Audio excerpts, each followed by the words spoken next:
Assalamualaikum warahmatullahi wabarakatuh. Jumpa lagi di channel Eko Mandiri Auto. Nah, pada kesempatan kali ini kita sedang ngerayen Avanza Veloz. Ini baru kita turunkan mesinnya total. Sudah kita hidupkan selama kurang lebih 4 jam ya. Sudah kita hidupkan selama 4 jam. Terus ini kita lakukan pengecekan kebocoran oli dan kebocoran air radiator.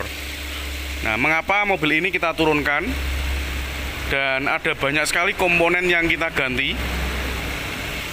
Di antaranya adalah koil, motor fan radiator, sensor CKP CMP kena sensor, kemudian stang pistonnya kita ganti satu, sama satu set piston. Ini kita oversize ke 050 ya. Ini kita ganti 050 yang semula masih standar. Adapun penyebab utama mobil ini turun mesin yaitu disebabkan oleh overheat ya. Jadi mobil ini mengalami overheat di jalan tol, kemudian kita derek ke bengkel, kondisi tidak bisa hidup. Penyebab utama dari mobil ini turun mesin itu sebenarnya dari hal sepele ya. Penyebab utamanya dari kerusakan motor extra fan. Jadi dia tidak berfungsi, tidak bekerja pada saat suhu mesin optimal 97 derajat Celcius ataupun saat di AC, dan mengakibatkan mesin ini overheat. Pada saat mesin mati pertama kali itu pemiliknya masih istirahat, sempat istirahat, didiamkan, kemudian dihidupkan lagi dan digunakan untuk melanjutkan perjalanan. Kemudian apa yang terjadi? Yang terjadi adalah kondisi piston memuai sehingga dia bergesekan dengan permukaan silinder. Itu yang pertama. Yang kedua, permukaan silinder head itu melengkung dan mengakibatkan kebocoran kompresi ya, sampai mesin tidak bisa dihidupkan.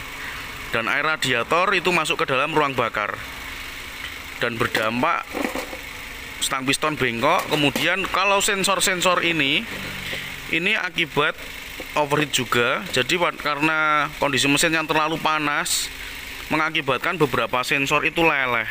Nah, ini bisa kita lihat. Jadi ada sensor askrek ataupun CKP, kemudian sensor CMP ini juga mati, kemudian dua koil pengapian ini juga mati ya. Jadi dari dampak overheat tadi, selain mengakibatkan kerusakan pada mechanical mesin, juga mengakibatkan pada electrical mesin.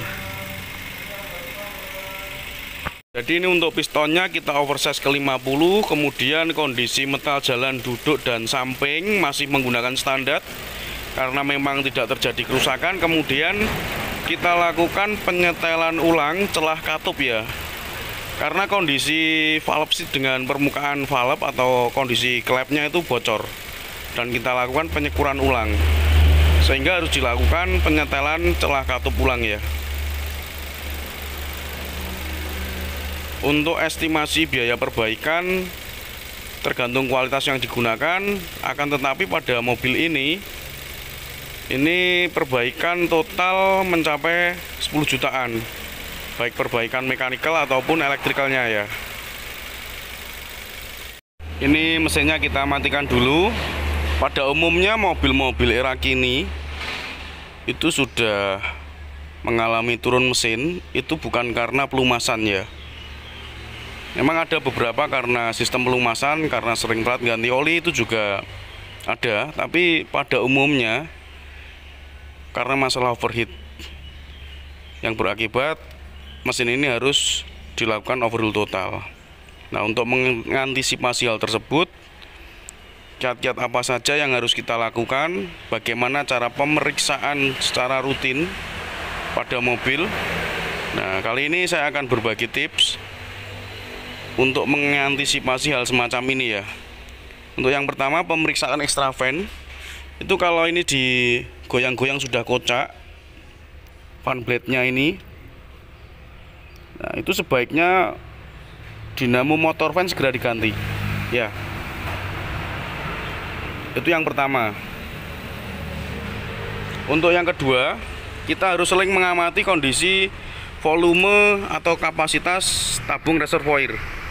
Apabila ini sering berkurang atau kita harus nambah, itu juga harus dilakukan pemeriksaan atau perbaikan kebocoran air radiator. Kemudian selanjutnya dengan melakukan penggantian air radiator secara rutin setiap 40.000 km ataupun 50.000 km ya, dengan menggunakan air radiator yang direkomendasikan oleh dealer ataupun bengkel kepercayaan Anda. Jangan sekali-kali menggunakan air biasa ataupun air sumur ya, karena akan bisa mengakibatkan korosi, kemudian menimbulkan kerak dan menyumbat sirkulasi air radiator. Demikian beberapa tips dari kami. Semoga bermanfaat. Wassalamualaikum warahmatullahi wabarakatuh.